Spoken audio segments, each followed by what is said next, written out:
Why is everyone on this beach white? I thought apartheid was over. Hi, I'm Yara, and I'm here in South Africa for a variety of AJ Plus documentaries, and I figured while I'm here in Cape Town, I'd meet up with my colleague, Céline.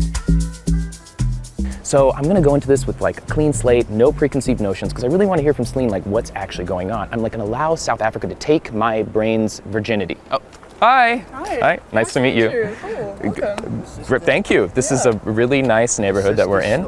Oh, and this is a nice beach. Are there any black people on this beach? Why do you ask? Well, I just figured like we're in South Africa, so the majority of this country is black, right? Do you not know? No. About the white genocide? No, oh my God. It's a genocide that's taking place that you people don't want to write about. White South Africans are suffering a genocide, and this is their safe space. Oh. Sauna's Beach is actually one of the very few beaches that are open to marginalized people. Oh my gosh, I didn't know Black that you people were... during apartheid, and now it's white people during the genocide. Okay, got it, yes. I'm really sorry. I understand the importance of safe spaces for marginalized communities. I work at AJ Plus, so Yeah, yes. like some of my best friends are white. Oh my, whew, sorry about that. I didn't mean to offend. I'm just kidding. Okay. Nice to meet you, I'm just kidding. Yeah, there are no black people here. I'm not even exaggerating to like make a sketch here because there literally is not a single black person. It's just really kind of almost like, A problem? Yeah. Systemic issue? Welcome to Cape Town. Yeah, sure. This is where everyone wants to be. Okay, so most of the white people you saw there were actually digital nomads. Oh, interesting. Yeah, Got it. yeah. And where are they coming Mostly, from? Like Europe and etc. Where I live, kind of the heart of the empire. Yes, and a lot of them are staying here in these places. So a lot of these homes, like, are these Airbnbs? They're Airbnbs. Yeah, right. That's kind of what we came across. The overwhelming majority of the rentals in Cape Town are apparently short-term rentals in these inner, kind of the central, most desirable neighborhoods. Yeah. Rental increase it's some crazy statistic, but it's just gotten so out of hand, and finding a spot has been really, really difficult. So I was looking for a 1-year lease, obviously, and they were like all available for 3 months until essentially the summer. So they really are like, you can stay here for 3 months until the Europeans come here. So the whole market is sort of warped around accommodating like these foreign tourists who are often coming from Europe and the US. Yeah, and the lack of social housing and affordable housing that's built in the city center also is just a big topic of conversation. So I'm really glad that there's more of a conversation about it happening now. And I think it's happening because like the white people are starting to notice. They're like, I can't afford this. Right. I can't afford to live in the city. I can't afford to live on the seaboard. Okay, now this is no longer just like a black issue. This is now affecting. I've even seen TikToks where like white South Africans are like, can you believe it? Because I have moved so many times. Just in Cape Town this past year, 7 times. Because you people wouldn't want to house me. No options for living. No, wait, hold on, wait. White people are affected. We gotta solve this issue now. So all these people that we saw at the beach, like, it's not only they could be like white South Africans, they're also probably just tourists. Yeah, I think that's the real white genocide that's happening in South Africa. That's my hot take. This one.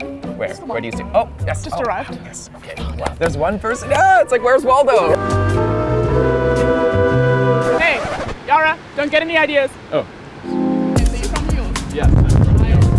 Yeah, ne? Hi, it's Céline, here to state the obvious. We could not use this audio because Cape Town chose to live up to its reputation.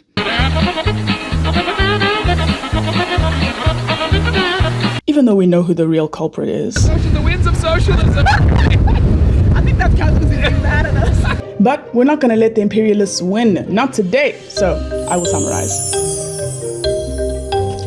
We were at the remains of demolished homes in District 6, an area from which black and brown people were violently removed when it was declared whites only in the 1960s.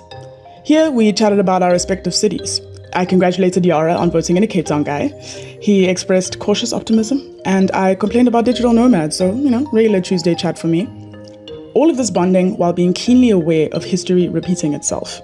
A subtler, more sanitized system of displacement that still maintains its racial power dynamic. But don't worry, we moved on to the next location. We've been hearing these things about white genocide in South Africa. Who are these people and what genocide are they dealing with? Those people who are being enticed to go to the United States do not fit the definition of a refugee. During apartheid, there was this thing called the swart gevaar, which is like the direct translation of the black danger, and they just like invent these ideas of like how black people are going to take revenge, I think it's just a manifestation of their white guilt, to be honest.